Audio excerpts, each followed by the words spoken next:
Hop in your Bronco, hold on to your pancakes, and take a drive with us as we return to Haven. This is Troubled, your favorite rewatch podcast dedicated to the Sci-Fi Channel show Haven, based on the Stephen King novella The Colorado Kid. I'm your first host in our father-son podcast, Alex French. Hi, and I'm Rich French. Thanks for listening.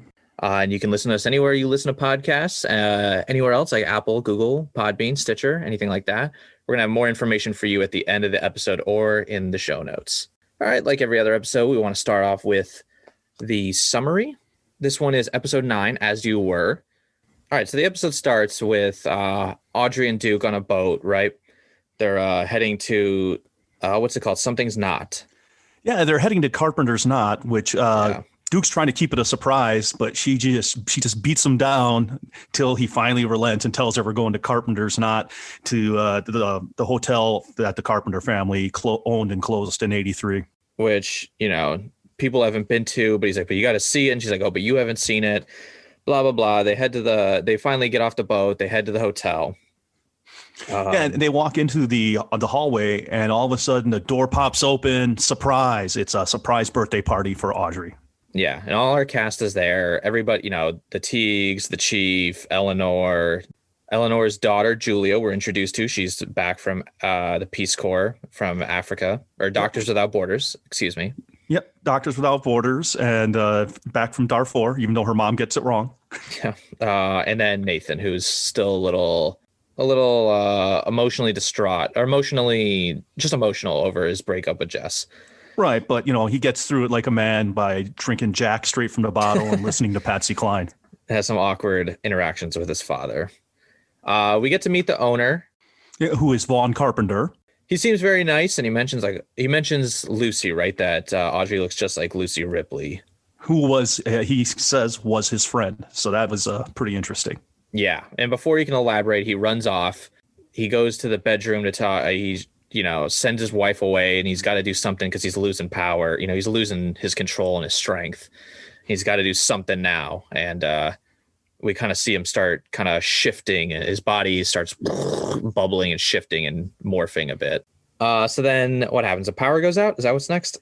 Yeah, the power goes out, and Doc's busy bossing everyone around, and tells Julia to go find Vaughn. And once she goes and finds Vaughn, she finds him in the basement, but it's his molted skin. It's his skin in his clothes, so he has shifted shape. So the Chief kind of steps forward and he's like, all right, this is a chameleon. I've seen this before in the 70s, maybe the 80s, maybe the 70s. We'll get back to that. The Chief's like, I've seen this before. It took over my partner. I had to kill my own partner. So the shapeshifter, the chameleon, has taken one of our forms. So we can't leave the island because this guy's an insane, dangerous killer, and he'll do whatever it takes to escape. So we got to lock this place down and find out which one of us is the chameleon and kill them. Right, because as he states, one of us is dead. Yeah, so we know the chameleon is in one of them now. It's just a matter of what. So they come up with the plan. The kind of first step of the plan is to figure out, is there a way off the island? Let's go find the boat. So Audrey, Nathan go down to the boathouse to check out if there's any way off the island. But it's kind of storming. It's raining. Audrey is wearing her dress that Dave got her for her birthday, and very rainy. So they find the boat, but then the Chief kind of shows up, right? Yep, the Chief shows up. He just found a lantern, and he sees the boat, and it's an inflatable boat. So he just takes his gun out and he shoots the boat. And Audrey and Nathan are just like, what? And he's like, I'm not letting this monster get back to the mainland, which I happen to agree with. That makes sense. And so one thing before was that everybody had to kind of disarm themselves. Nathan didn't have a gun. Audrey gave up her 2 guns. They kind of split up all the components so nobody could use it. But it turns out the Chief had been hiding a gun the whole time. They come back. Duke's got the radio, right? And the axe. Yeah, the axe is later, but yeah, okay. They come back from the boathouse. They say there's no boat, trying, cover up what, Chief did. And Duke had found some radio parts, and he's trying to build a radio to contact the mainland. And he's being very pissy through most of this time. So Duke's working on the radio, and they're like, let's split up. Let's investigate. So Audrey and the Chief go off, and then Nathan and the girls, and then the 2 brothers are kind of the groups, right? Right. And so Audrey and the Chief, Audrey's like, you don't have to be so tough on Nathan. And Chief's like, I got to toughen him up for the shit that's coming, because I'm not always going to be here and shit's going to get rough, right? Nathan needs to fucking toughen up. He's going to leave him a world of troubles that he has to fix. So then they managed to find, what was it, an old newspaper clipping? Right. So they kind of regroup. Yeah. Julia Carr and Audrey and Nathan are searching the room, and they find in the desk, they find newspaper clippings of, first it's the Colorado Kid photo from back in '83. Then they find photos of this, Vaughn Carpenter story where he had meningitis, was dying, and then all of a sudden he miraculously healed. And it was like 27 years before 1983. So they pieced it together that the shapeshifter replaced Vaughn Carpenter and has been living Vaughn Carpenter's life with his wife. And they figure out that the wife actually, was in on it. And he's got pictures currently of Audrey. So she wants to know what's the connection between Carpenter and herself and Lucy Ripley before her. So then the group go back to the parlor where Duke is furious because he went down to check out the boat himself and found a shot. So now he's got an axe and he wants to know who's the shapeshifter, and he's not letting anyone out. So he assumes it's Nathan. Right. And so they devise a plan to kind of figure out a way they can figure out who the chameleon is. Everybody brought Audrey gifts, right? Wrapped gifts. And, obviously no one else knows what it is except the person who bought the gift. So the idea is the person will say what they got Audrey, and then we will open the gift to see what they got, if they were correct or not. So we kind of go through a bunch of, Duke is like, I'm going last because he's got a very special item. Dave got her the dress, so there's really no reveal there. Vince got a book, so he turns out to be correct. Eleanor got her ugly Emperor Penguin earrings. I don't think Julia got her anything, right? Because everything kind of stops at Nathan's turn. Right. So Nathan got her a sweater, and then they opened the box. Turns out it was a scarf. So everybody starts freaking out, and the chief pops Nathan in the back of the head, knocks him out, and they tie him to a chair to figure out what happened, why the chameleon took him. Yeah, his own dad knocked him out before he even had a chance to really defend himself. And his defense is basically that he asked Jess to buy the sweater, and Jess must have changed the gift at the last second without telling Nathan, which explains why it was something completely different than what he said. Chaos ensues when the power goes out, right? Yep, the power goes out, and Duke, Audrey, and Nathan are in the parlor, and everyone, the chief's gun is missing because they had taken it from Chief, and then the power goes out. Okay, so somebody takes the gun because Duke starts reaching for the gun or the axe. Gun is gone, and everybody kind of scatters in the chaos. So the only ones left are Audrey, Nathan, who Audrey's now freed, and Duke. So the three of them go to investigate and find that somebody sabotaged the power, right? Right. While they're investigating that, what happens with the kind of other people, right? Julia's hiding under a bed from the shapeshifter, and then the other group. Yeah, she's hiding under a bed with her cheese knife for self-defense. And then Chief is kind of, lone wolfing it, trying to get ahead of this monster. And then he runs into the Doc Carr, and they have their moment about how hard parenting is. Mm-hmm. And then the brothers are doing their thing. And then, like I said, the three go to the basement to find the power box. And then for whatever reason, Audrey tells them they have to split up and go look for it because it's imperative to get those lights back on. Okay. And then we hear a scream, and we go outside of the room where Julia was hiding, and we see her mother, Eleanor, down on the floor, and Chief is over her body, and she's dead. She broke her neck. Got pushed down the stairs, broke her neck. Kind of everybody gives up searching and stuff and comes back. They're all distraught, trying to figure out what happened. Who's the chameleon? We're nowhere. We have no boat, no power. And then Audrey and Nathan kind of start talking, right? Right. And then Nathan, he noticed something funny with the knot tying on his chair, which kind of got him thinking. So then he pulls Audrey really close, says, "Do you trust me?" And then he kisses her, and then she's like, "Nathan, what are you doing?" And he's like, he pulls back from her, shoots her right in the chest. And everyone's like, "What the fuck just happened?" And then, the shapeshifter asks him, how did you know it was me? And he's like, I can feel Audrey, and you can't feel you. And I couldn't feel you. Right. And at first everyone's freaked out, but then they kind of see it shift and they realize, oh shit, like, you were right. But they go looking for the real Audrey, find her. She's unconscious, like really hurt, and they manage to kind of save her. Right. Julia brings her to, and everyone's relieved. Right. And so we leave the island. Audrey and Nathan kind of have a little talk about what happened. Nathan gets in his dad's face about never wanting to be like him. Yeah. And then it ends on a very important note of Audrey and Duke, where Duke finally gives her the gift. Right. And the gift turns out to be a necklace locket with LR initials on it, which stands for Lucy Ripley. And he had the locket because Lucy Ripley gave it to him. He was the boy in the Colorado Kid photo holding her hand. Dun, dun, dun. And that's kind of the end of the episode. What'd you think of it? I got to be honest, I really, really like this episode. I mean, this is the first time we really get the whole cast together. I mean, pretty much everyone who's anyone, in season one is there. So I really loved it. It's like a good body snatcher story that's mixed with a game of Clue concept wise. So really, really like it. A ton of information was, released to us, really important things. The overarching story is really picking up now, which is great. And then, like I said, it's probably my favorite episode so far. So I gave it an 8 on the Frenchometer. Yeah, I'd say I would agree. It was my favorite episode of the season so far. Because my other favorites were probably either the pilot or the music episode were my favorites. Yeah, music episode was Harmony. Yeah, and then the food episode Consumed was up there too. So this probably tops those 3 though as my favorite. Because at first, when they first go to the hotel, I was like, man, are they going to do like The Shining?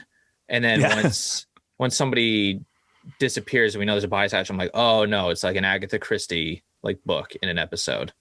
Unfortunately, we didn't get like a commentary for this episode on the Blu-ray to find out anything extra. So we're kind of flying blind here. We don't have any of the extra material that the behind the scenes information, but then maybe that was intentional because as we discussed earlier on the commentary for they accidentally released that they're killing off Doc Eleanor, so it kind of ruins it for folks when you release hints early. So not the best verbal dynamics with those two. I give it a 9. I thought it was really fun to just watch without even knowing the big story. And then, like you were saying, we get some big developments with Lucy, with Audrey finding out the mystery. We figure out Duke's the kid in the photo. We kind of get advancement on the Nathan moving on from Jess. Him being able to feel Audrey's touch really comes into play. It was perfectly set up at the end of last episode to be executed here. Then we get Vince is one we haven't talked about quite yet, but Vince has a nice little development here as well. Yeah, well, we can go ahead and talk about the Vince development. So I found one of the big themes of this episode was that the troubled people are afflicted and they're not monsters. They established that. Vincent comes out as very sympathetic, and believe me, that's going to play a part later down the road with Vince. And then introducing Julia and kind of sweeping Eleanor off the board. And then we get a lot of Chief stuff too, right? It seems like the Chief is barely in the show. Yeah, this is a big Chief episode.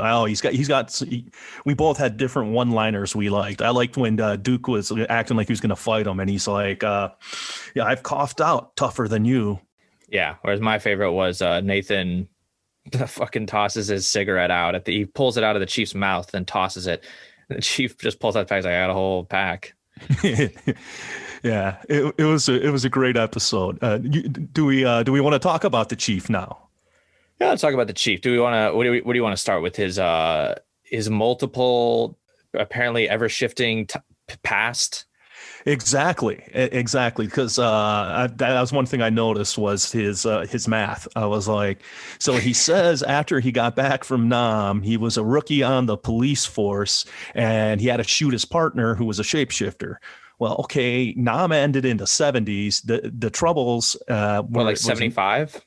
Yeah, 75 and 1983. That's like an 8-year difference. So, which is well, he so could have been maybe doing something else, but maybe what happened was like, I guess it like we were talking. Well, and also the Duke says, last time you saw the shapeshifter was during the Reagan administration. So I was like, well, so it wasn't right after Vietnam because there's 5 years right before Reagan becomes president since after Vietnam ends.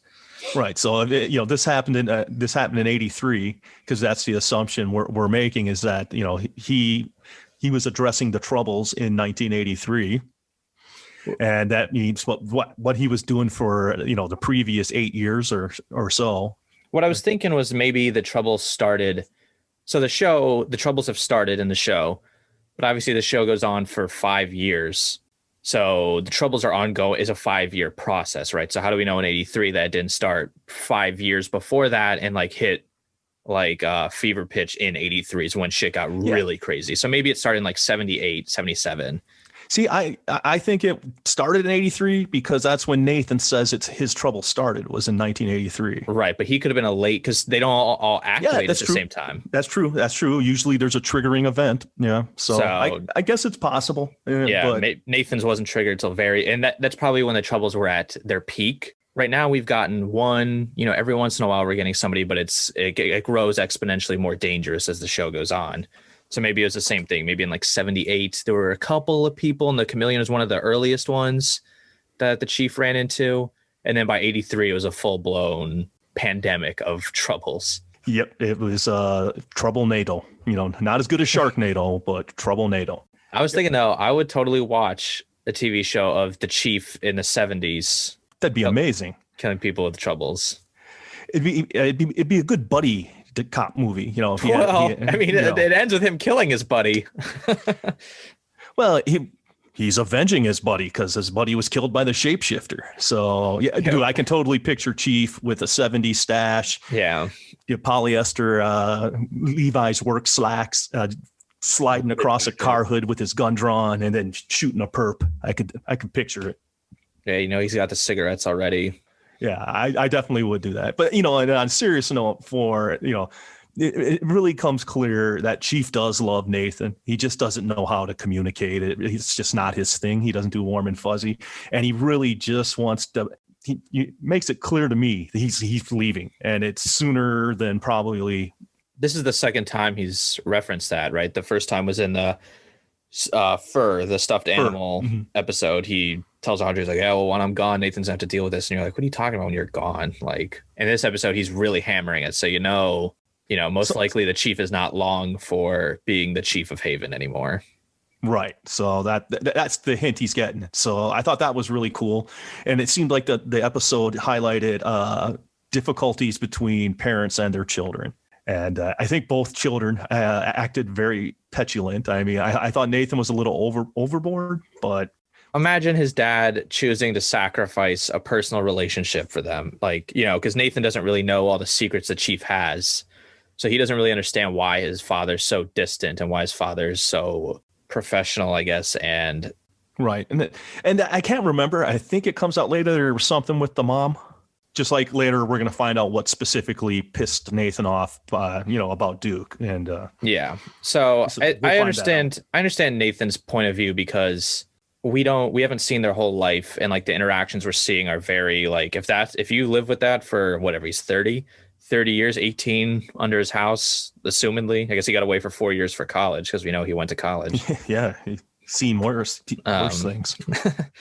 So imagine having that cold, distant, professional, like rough relationship without ever knowing why like it's happening. Like he doesn't really understand his dad, and that's because his dad keeps a lot of secrets. But I understand why Nathan would be like, yeah, you don't get to buddy up to me once every like 4 years or something and expect that like we're gonna be cool when you're like patting me on the back for shooting like my fucking like a chameleon that looks like my partner. Yes, like how traumatic that was. It's like Star Wars, man. It's going down the same path as his dad. Yeah, I kind of liked it. I like Chief in this episode. Oh, I did too. Yeah. I really liked the Chief. He took charge, and he was he was right. You have to destroy the boat. You can't let the monster back on the mainland. Yeah. Right. But Duke is all about number one, right? Duke, Like that's really in line with this character. Is like, I don't give a fuck about you guys. Like, or at the end of the day, he does to an extent, but like, he's a smuggler. If he has to drop all his goods and run and like flee, he's going to do it. He's going to do it. Yeah, right. And it is about him. Yeah. He does care about his friends, but hey, numero uno. Yeah. Julia Carr, I just don't think the setup was there. I just don't think like they wrote Eleanor as trying to like be bossy, but it just doesn't, it's a little bossy, but it's not bossy enough to justify Julia's like, oh my God, you're so controlling. You always want to control my life, which like I could see. I think they just need to reinforce that with Eleanor a bit. Like maybe we needed more time with Eleanor before this. Yeah, because she wasn't really bossy in the other episodes. I mean, she had that moment I didn't like where she's like, that's not my job. But other than that, she's a bit snippy and short and like sassy with people. It's in a more endearing way, I guess, to us. Maybe if you have to live with that all the time, that gets tiring. But right. Yeah, I thought it was a little overblown. And especially for, our first introduction to her. Right. So I guess that's my complaint is like, I think the Julia Carr character works. I think they just need to reinforce her behavior with Eleanor's behavior sooner and stronger to give that effect. So I think that's probably it's really the only nitpick I can find, except for the like classic, like, let's split up thing where it's like, which was fine actually, because then we find out Audrey's a shapeshifter. So it makes sense. She wants everybody to split up. Because at first I was like, you know what? I'm going to take back everything I just said. The let's split up is fine because it was the shapeshifter trying to split them all up as Audrey. So I totally stand corrected. The only problem I have is the Julia's behavior isn't really earned because we didn't put the work in with Eleanor yet. Or fully. Right. And I think it probably was in the room when he was looking at the chair and the knot even before he grabbed her. That's when I figured it out. They got me good. I was like, man, who is this? Because obviously we talked during the commentary for the last episode, Sam Ernst spoiled who dies in the next episode. He's like, well, we couldn't kill Jess because we just killed Eleanor, which you didn't just kill Eleanor. Eleanor was killed the next episode, which you had to know the order couldn't have been changed because Nathan is dealing with the aftermath of breaking up with Jess. So chronologically, it's not an episode 2, 3, and 4 shuffle situation. But since it was that, I was like, I guess Eleanor is supposed to be the shapeshifter because I know she's supposed to die in this episode. And then when she breaks her neck, I was like, well, then I don't know what the fuck's going on. And then when he's looking at the rope, I was like, oh, fuck. Audrey must have touched his hand when she was tying the rope. Yeah, because she untied him. And when she untied him, he didn't feel it. Yeah. So I think that's when I think that's when I really knew. Yeah. And that's the perfect way to like write mysteries is you don't get to the end of a mystery and say, I didn't know that. At the end of the mystery, the thing you should be saying is I should have seen that. Like all the things were there for me to realize that. And I just did. I'm a little late. And that's exactly the way a mystery should be. Yeah. Just think back to The Sixth Sense. It's not like within the first 10 minutes, oh, he's dead. Yeah. Sorry to ruin that if someone hasn't seen The Sixth Sense out there. But if you haven't, well, we'll put a spoiler warning in the show notes. Spoiler alert for the movie Sixth Sense. He's dead. You missed the movie by 20 years. But yeah, you're right. So at the end of The Sixth Sense, you're like, I should have seen all this. It all makes sense. Like, why didn't I realize it sooner? That's a great mystery. I don't like when mysteries you're like, how was I supposed to guess that? Yeah, exactly. Where it's just like, completely out of left field. And it's just like, you just hit with it. And, they're supposed to tease you and kind of trick you, and I'll give Haven tries to do that with their monster of the week, right? Oh, it's this person. Usually it takes to the third person and then you got it. Yeah. Sometimes like we were discussing was with the Dark Man. It was instantly you're like, yeah, it's that guy. He's the guy. Yeah, the first scene at the hospital. Yeah, instantly. I was like, yeah, it's him. Yep, it's Thornton. But like Sketchy, the one with the drawings, I think did take me. I don't think I actually even guessed the captain, but I was like, oh fuck, like he's the only like side character left. I should have like realized it, which is also good. They had a lot of suspects now, and they like ran through like 4 or 5 people. Yeah, the whole Vicky's whole family, and her boyfriend, and everything. Yeah, first her dad, then her fiance, and then her, and then she's muscle for Captain Richards. Yeah. So here's another thing about it. So when I was doing my notes, they have that scene where Audrey pulls Vincent aside, and it's the scene where Vincent gives her his talk about how the troubled people are afflicted. They're not monsters, they don't deserve to be feared. But then she goes, you knew my mother, Lucy Ripley, and he's like, yes. And then she's like, well, why didn't you tell me? And then that's when Duke screams, and that's when he's getting ready to fight Nathan. And when I saw that, I'm like, there's no way Audrey lets him slide on not answering that question. She's a damn FBI agent and a good one. There's no way she slides. But then when I started getting further along in my notes, I was like, oh, she was the shapeshifter at the time. So Audrey actually never heard that. That was the shapeshifter who heard that. So so that's you're right. The writing was really good. The gent who wrote this episode did a great job. Which is Jose Molina. I think he only writes one more episode, which is gonna be the trial of Audrey Parker when we get to it. And I think he's done with season 1 as Haven after that. But I was really impressed. I'm really looking forward to his next episode. And I'll probably be looking at whatever else he's been working on since Haven. I also thought I've already kind of mentioned it, but I thought a lot of the mechanics they set up were so perfectly done that the gift giving, it was such a good idea to kind of give not alibis, but like reveal who knows, who's the chameleon. It was the perfect way to say, here's like a mystery item that only this person would know. And it fits in perfectly to the birthday theme and as a mechanic to solve who the chameleon is. Yeah, no, it was an excellent mechanism, and we got to see the goofy gifts. I mean, speaking of the gifts, Vincent gives her a copy of Misery Unchained, which is supposed to be the book written by the character played by James Caan in the movie Misery, where Kathy Bates is his number one fan. It's a Stephen King book and then movie, and she basically keeps him as her prisoner and breaks his legs. So let's talk about coming full circle from episode, I think it was 4, what Dave gets Audrey for her birthday. A dress. A blue dress. And a bunch of other things. He's like, I got her the dress, and I can't remember all the items he said, but he got her a bunch of things. Yeah, Dave, he comes off a little pervy again. Dave is just, I'm pretty sure Dave is like some kind of pimp or something. He's just like doing this weird like show at the boutique in episode 4, where he's like let's see Audrey, what did he say? Where Vince is like, you look good. Yeah. And then he's like, yeah, it sounded creepy even for me. And here he is buying her a dress, dressing her up. And I'm like, man. And then I was like, Audrey, go put your normal clothes back on. It's fucking storm out and you're hunting like a murderer. It's her birthday, and everyone else did like the dress. But yeah, I mean, I'm starting to pick up on this Dave Teague street pimp vibe thing going on. Yeah, he's running all the ladies of the night of Haven. And he takes them to the Target. Yeah, gets his film developed, gets them their contraceptive, some mace or pepper spray. Yeah, that's like where he gets all the supplies for his women of the night. That explains how they can afford a house and stuff, because they're probably not making a killing with the Haven Herald. Yeah, he supplements his newspaper career. Do you think he has any employees named Fredalba?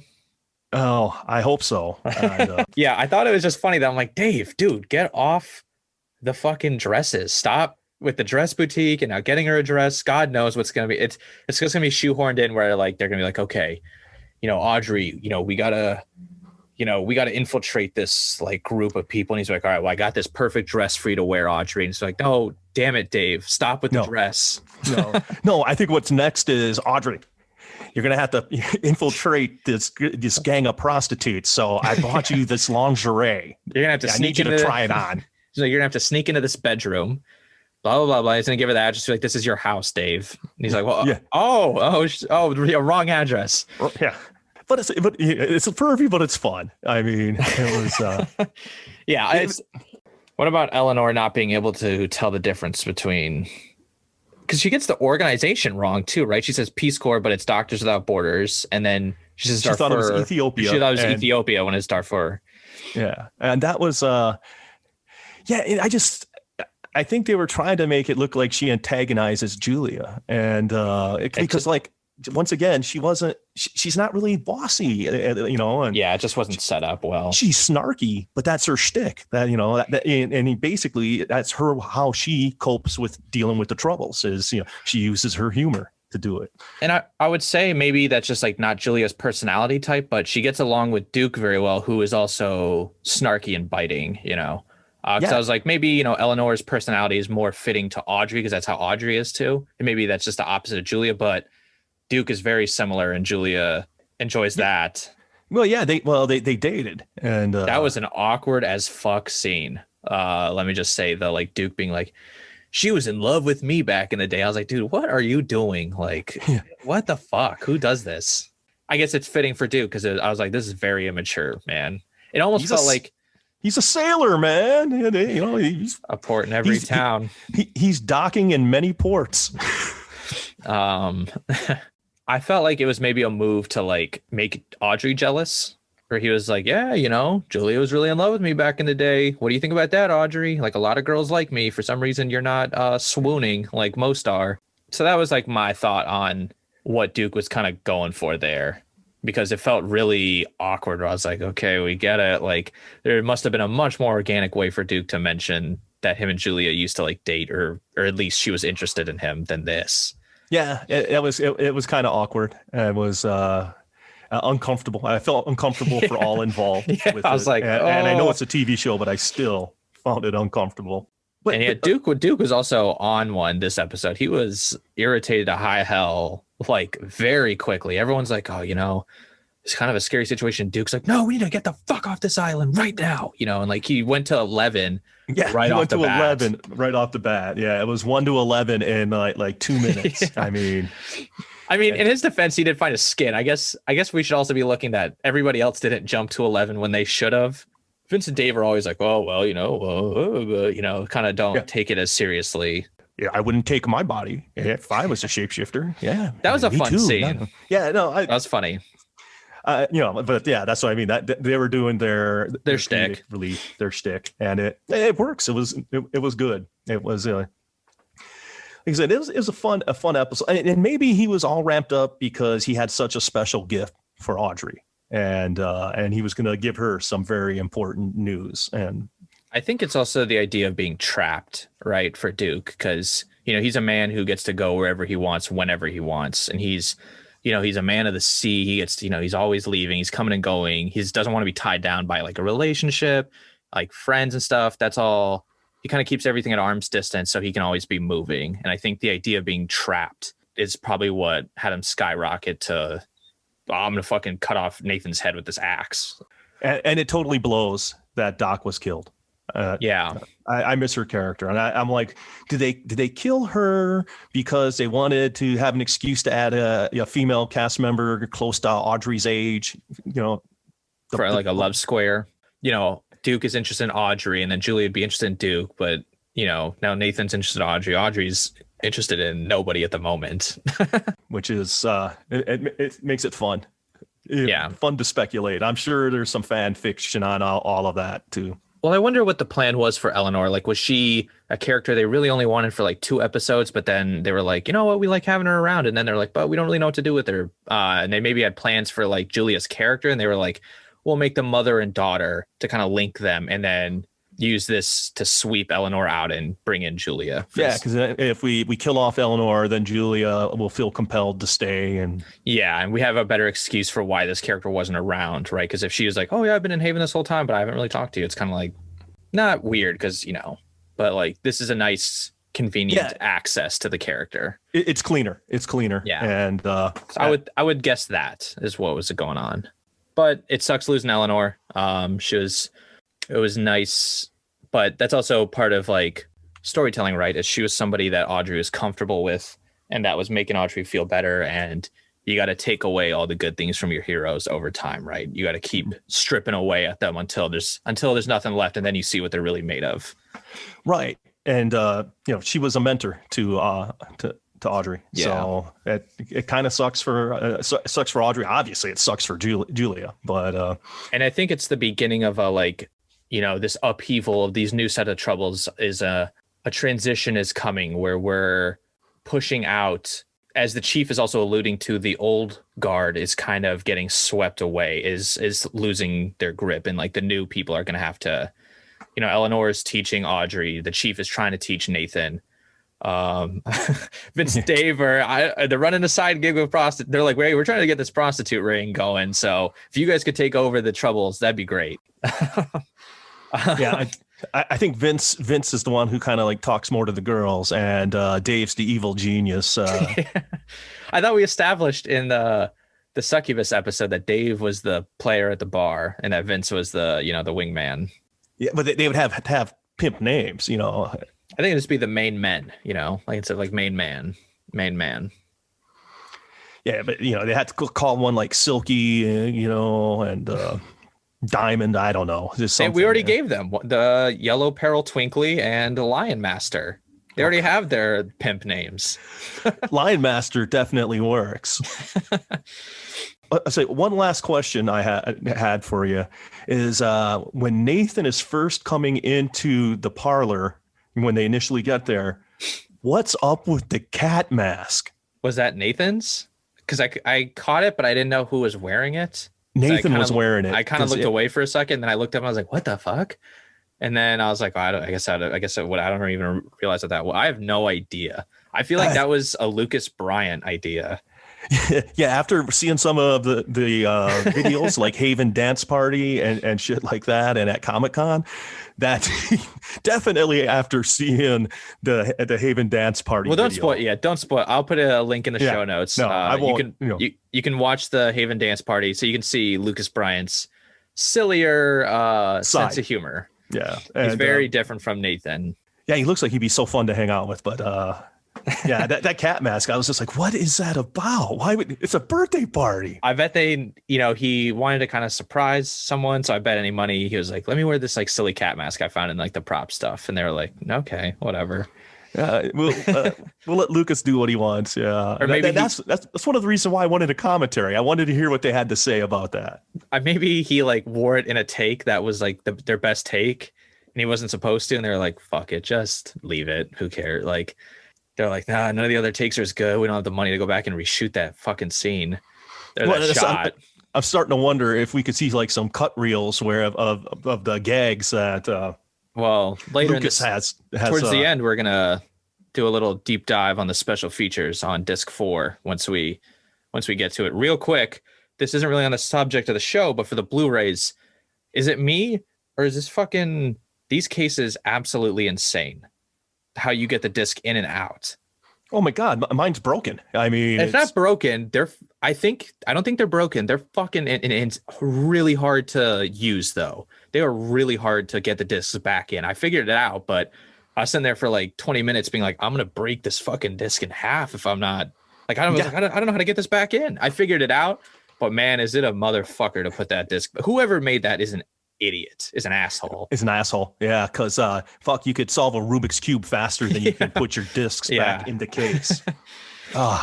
Yeah, so buyer beware. If you want to buy the Blu-ray to listen to the commentary, god damn, is it a pain in the ass to put those discs back in. Yeah, I'll be honest with you. I just got them laying there flat. I didn't even have it. I don't have the first 2 discs back in. It's, like I said, once I figured it out, I know how to do it, but it's still a process. But come on, guys, just god damn it, get regular disc holders for the DVD case, for fuck's sake. Trying to be way too clever. Way too clever. They should have included a cat mask as what they should, like as a bonus. Some seasons have the like in a later season we have it comes with like an extra comic book, and we'll talk about that when we get to like I think that's season 3. That one should have come with like a novelty cat mask that we each could have. Right, so we do video for the podcast and we'd be wearing them. That would be excellent. I like that idea. And it's like I said, I'm just curious, like what other pranks he's done. Like, has he showed up on the scene with like going Spinal Tap with like a cucumber in his pants and, Yeah. All right. To kind of commemorate this episode, this one's we talked about it earlier that we mentioned Agatha Christie and Clue. This one was a whodunit. And in a typical whodunit fashion, they usually go where one character is eliminated along the whole process until, there's 1 or 2 left, and then you figure out who is behind it. So we thought a fun idea and a similar concept almost, which also is just part of our hobbies, is Survivor, where, if you don't understand the structure, 16 people on an island, initially 2 tribes. When you lose a challenge, the tribe goes to tribal council. They vote somebody out. And then eventually they merge, and then you're voting one person out from the merged tribe until there's 2 left. And then at the end, they get voted by the last 7 people who are voted out, vote for the winner between the 2 of them. We're going to use this website called Brant Steele. And so Brant Steele kind of simulates all sorts of things. It simulates Survivor, Big Brother. So you're running through with the contestants and all that. So what I did is you can edit and use a template. So I took a Survivor season and edited it and turned it into a Haven Survivor simulator, or a Haven whodunit simulator. So we're going to go through it and we're going to see who makes it to the end and who's the winner. And for reference, you guys know we're doing this live. So live for us, not live for us, not for you, but live for us. So we took 16, true to the format of Survivor, we took 16 contestants from the show. I try to use, with the exception of Eleanor, everybody who is still alive at this point, who most of them are main characters, but some of them were just kind of 1 episode characters that will make an appearance maybe later on. So we kind of put them in 2 tribes, and each tribe has equal gender. So each tribe has 4 men, 4 women. I kind of try to break up the personal relationships. So like Audrey isn't on the same tribe as Duke and Nathan. I've split up Vince and Dave. I split up Eleanor and Julia. I split up the Chief and Nathan. I split up Audrey and Howard. Jess and Nathan actually on the same tribe. So that was a mistake. That. But I didn't put Nathan and the Reverend on the same tribe. So I kind of try to that'd be horrible. I didn't put Nathan and the Dark Man, Thornton Aaron, on the same tribe. So I kind of try to split them up to make sure there wasn't as many conflict of interest. It's not perfect, but it'll do. Well, so, I'm pretty sure Jess and Nathan would have no problem taking out Thornton together. Okay, so let's go through the tribes. We'll talk about each tribe. So the first tribe we got is the Tuuyawak tribe, which is named after the Native American name for Haven, right? Yep. Which is God's orphans. Right. Haven for God's orphans. Right. So that's Tuuyawak. And so on the Tuuyawak tribe, we have Audrey Parker. Yeah, we got Audrey Parker. We got Beatrice Mitchell. You'll remember her as the succubus who changes. She's Helena when she's the succubus. Right. We got Dave Teagues. We got Edmund Driscoll, the Reverend, or the Rev. We got Garland Warnos, the Chief. Julia Carr, the Doctors Without Borders, I guess doctor. We have Laverne from the Dispatch. I don't know her last name, so she's just called Laverne Dispatch. And then we have Thornton Aaron, who is the Dark Man, the blind guy. So let's talk about their tribe real quick. How do you think this tribe's going to do? What's their strengths? Well, you've got military training. Garland was in the NAM, so you got some military training there. Police training. Audrey, an FBI agent, so she's fit and can run. She'll do well in challenges. Julia, she's smart. She'll probably do puzzles since she's a doctor like her mother. Laverne, I don't know. She's probably a sacrificial lamb. She's a good communicator though. How do we know? She's got a sweet voice. She's used to talking to people all day. That's a great skill to have on Survivor. Yeah, and Thornton, I'm worried if he gets angry, he's going to start killing people and truly eliminating them from the island and that. And I also wonder how he's going to compete in competitions when he's blind. It's going to be tough. Their tribe is a little the males is what I worry about. The Chief is older. Dave is older. The Rev is pretty old. Thornton's blind. But I think Audrey and Julia are going to be, and probably Beatrice, the 3 of them are going to be the backbone physically of the tribe. Yeah, I definitely see the ladies really carrying that tribe. Right. Beatrice, these guys are going to have to watch out on Fridays. So that's about it. Yeah. She's harbor master. Yeah, they'll have to send her to Exile Island on Fridays. Yeah. I wonder if the Rev is gonna, create an alliance that is just gonna try to vote out all the troubled people on the tribe. So Beatrice and Thornton better look out. Yeah, that's who Rev's gunning for first. It's ungodly, troubled people. All right, so let's move on to the second tribe. We have the Fredalba tribe, Fredalba tribe. which of course has Duke Crocker on it. I kind of made them the captains, if you will. I made kind of Tuliawak was Audrey's tribe and Fredalba was Duke's tribe, since that was the name of a Eric French Balfour's, prostitute that exchanged money with him and ripped him off. And a road. And a road in the mountains. But it's also the name of, as we talked about in the last episode, Eric Balfour's band was named Fredalba. So on the Fredalba tribe, we have Agent Byron Howard, we have Duke Crocker, Eleanor Carr, Jess Minion, Marion Caldwell, Nathan Warnos, Vicky Dutton. And so to clarify, Marion Caldwell was the woman who created storms in the pilot, and Vicky Dutton is the one who could draw things into existence in episode 6 or 7. Right. And then Vince rounds out the team. Yeah, this team seems like physically will have an advantage because even though Vince is old, he's a big guy. He's probably pretty strong. And Jess, you see her, the picture has her with a rifle. She's a certified badass. Dr. Carr, she's a doctor, and maybe some of the physical challenges might be difficult for her. But and then Duke and Nathan, clearly in their prime. Agent Byron Howard, he's an agent. He's got some FBI training. Yeah, it seems like the Fredalba should win a lot of challenges, but you never know, dude. You never know. We see this all the time in Survivor, where a team seems like they're stacked physically, but then do poorly because it's team chemistry that matters. And I feel like Audrey and the Chief. You're right. Audrey and the Chief have a good, I guess there is one conflict of interest is Dave and Audrey. God knows what's going to happen there. I'm picturing them. On their little wooden, handmade wooden bed, and Dave always trying to creep over towards. It's cold tonight. Everyone's gonna have to snuggle close, which happens on Survivor for everyone who doesn't watch. But let's watch out. I bought you that blue dress. Yeah. All right, so let's move in to the episode. All right, so let's look at these alliances. So we're gonna look at the Tuliawak tribe alliances. The first alliance is between Thornton, Aaron, Beatrice, Julia, and the Chief. So what do we think about that alliance so far? That looks like the troubled people are kind of the Chief is kind of taking the troubled people and Julia and saying like, we're a crew. I'm going to control these troubled people. Julia is kind of coming to help them out. Yeah, that's and they're at their strength. The alliance strength is an 8 out of 10 on that one. So they're fucking tight already. They're tight. They're tight. And that I can see it because there's no way you can be with the Rev, man. If you're troubled. Yeah.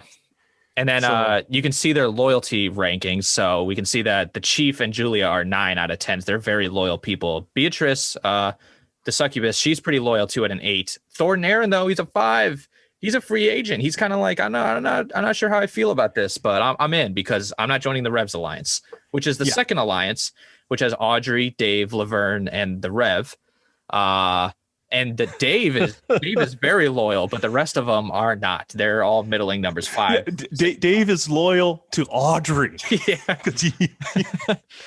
that's why he doesn't give a shit about Laverne and Rev. But this feels like an alliance of convenience. I think it's the Rev alliance of the other 4 don't have anything to fucking do with us. So yeah. So let's look at Fredalba's tribe alliances. Okay, so we got a couple. Oh, we got 2 here. Our first tribe alliance is an 8. It's between Jess, Nathan, Vicky, Marion, and Vince. So what it looks like here is it looks like Vince has gathered up the troubled people too. We knew Jess was pretty down with the troubled people initially before Thornton. Till she almost died because of a troubled person. But it looks like Vince has said, Nathan, Vicky, Marion, you guys are the troubled, and we know from this episode that Vince is very, very sympathetic to the troubled folk. And Jess, it looks like Jess and Nathan, even though, I guess similar to Michelle and Wendell, that even though they had relationship problems, they know each other very well, right? And so they're willing to work with each other, even if they've broken up their relationship since then. There's still a bond there. So it looks like the 8, it looks like Jess is a 9 and Vince is an 8 on loyalty. Marion's a 9 on loyalty. Nathan's a 6 and Vicky's a 6. Ooh. So So we'll see. We'll see. The second alliance, shaky. Yeah, that's it. The second alliance is pretty crazy. I don't know about this one. This is Agent Howard, Duke, and Eleanor are all together. Which Duke teaming up with the law.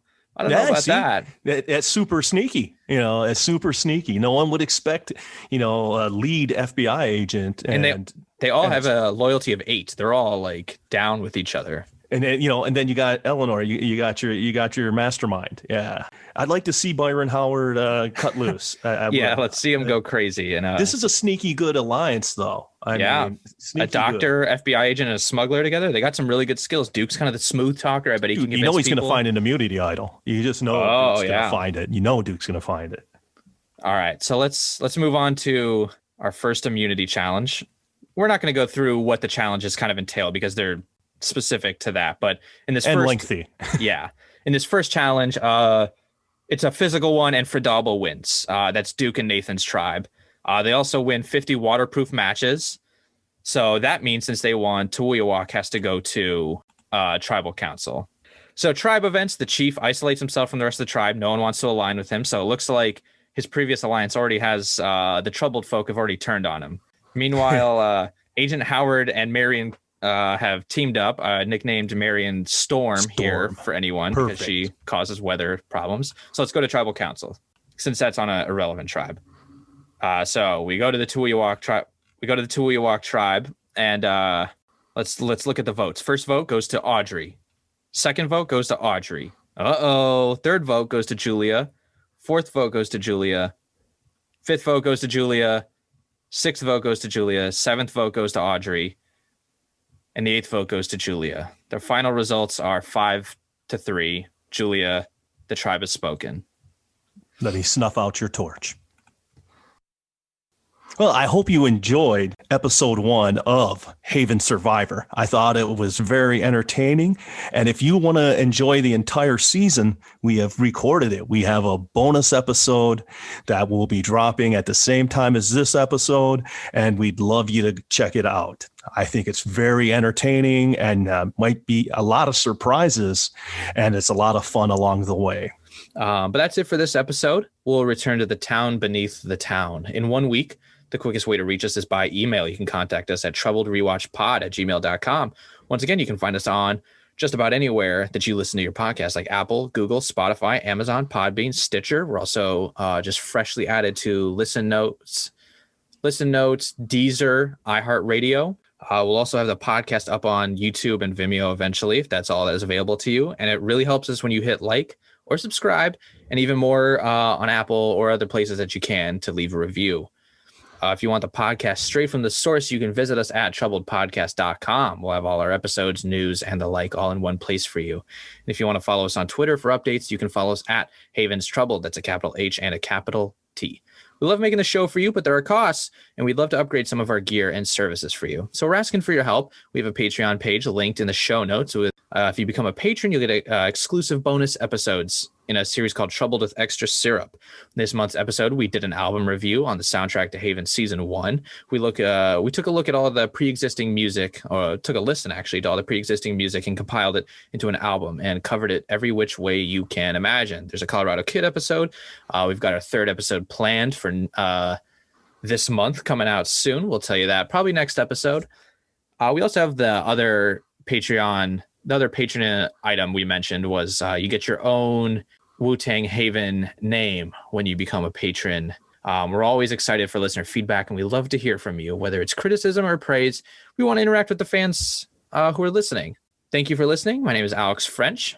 And this is Rich French. I want to thank you for listening, and I want to echo the call to provide feedback or, in whatever way you want. We really want to interact with you. So once again, thank you for listening. Be safe. And please remember, never let your troubles get you down.